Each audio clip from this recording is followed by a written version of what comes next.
सरस्वती शिक्षा समिति पाली द्वारा संचालित ऑनलाइन शिक्षण सत्र 2020-21 में आप सभी का हार्दिक स्वागत। कक्षा षष्ठी विषय गणित के 5वें अध्याय प्रारंभिक आकारों को समझना। पिछले भाग में हमने प्रश्नावली 5.1 को हल किया था। आज के इस भाग में हम प्रश्नावली 5.2 से संबंधित कुछ मुख्य बिंदुओं पर चर्चा करेंगे। तो आज हम सबसे पहले पढ़ेंगे कोण, समकोण और ऋजुकोण। तीन नाम लिखे यहाँ पर, कोण, समकोण और ऋजुकोण। इन तीनों के बारे में अब हम विस्तार से समझेंगे। आपने भूगोल में दिशाओं के बारे में सुना होगा। हम जानते हैं कि चीन भारत के उत्तर में और श्रीलंका दक्षिण में है और यह पश्चिम में डूबता है। कुल मिलाकर 4 दिशाएं हैं, ये सभी जानते हैं। तो चारों दिशाएं कौन कौन सी है? उत्तर इंग्लिश में कहते हैं नॉर्थ और इसका साइन हो गया कैपिटल N।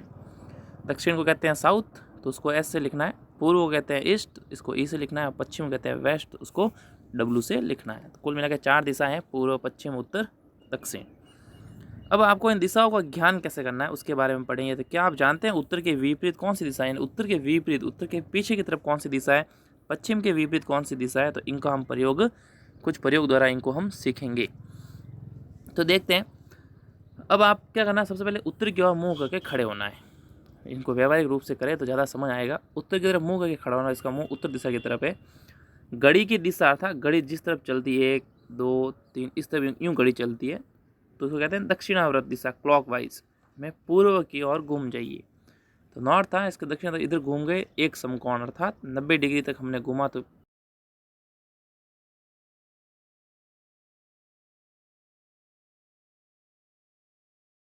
एक समकोण और घूमना है। तो पहले हम पूर्व की तरफ गए थे, पूर्व के बाद हम आ गए इधर, तो इस उत्तर के विपरीत दिशा में हो गए, तो अब हम दक्षिण दिशा में आ गए हैं। तो अब आप दक्षिण की ओर मुँह करके खड़े हैं।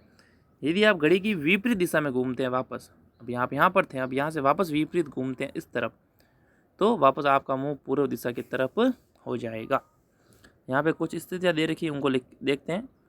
पहले उत्तर की तरफ मुंह था, फिर हमने एक समकोण घुमा तो पूर्व दिशा की हो गया। फिर हमने एक समकोण था 90 डिग्री कोण और घुमा, तो हम दक्षिण की ओर मुँह खड़े किए हैं।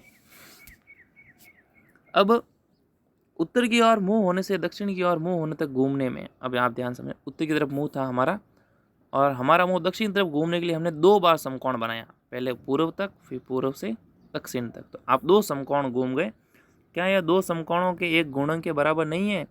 उत्तर से पूर्व तक का घूमना एक समकोण के बराबर घूमना है। उत्तर से पूर्व तक यानी उत्तर से एक दिशा तक यहाँ घूमा तो वो एक समकोण के बराबर है, और उत्तर से दक्षिण तक घूमा तो हमें वो 2 समकोण के बराबर है। तो उत्तर से दक्षिण तक घूमना 2 समकोणों के बराबर घूमना है, इसे ऋजुकोण कहते हैं। अर्थात 2 समकोणों को ऋजुकोण कहते हैं। समकोण 90 डिग्री का होता है, तो 2 समकोण 180 डिग्री के अर्थात 180 डिग्री के कोण को ऋजुकोण या सरल कोण कहते हैं।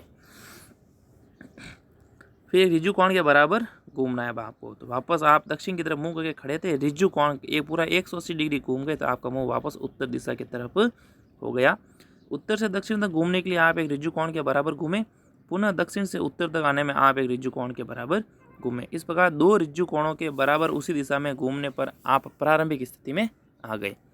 2 बार आपने ऋजुकोण घूमे, पहला यहाँ से यहाँ, दूसरा यहाँ से।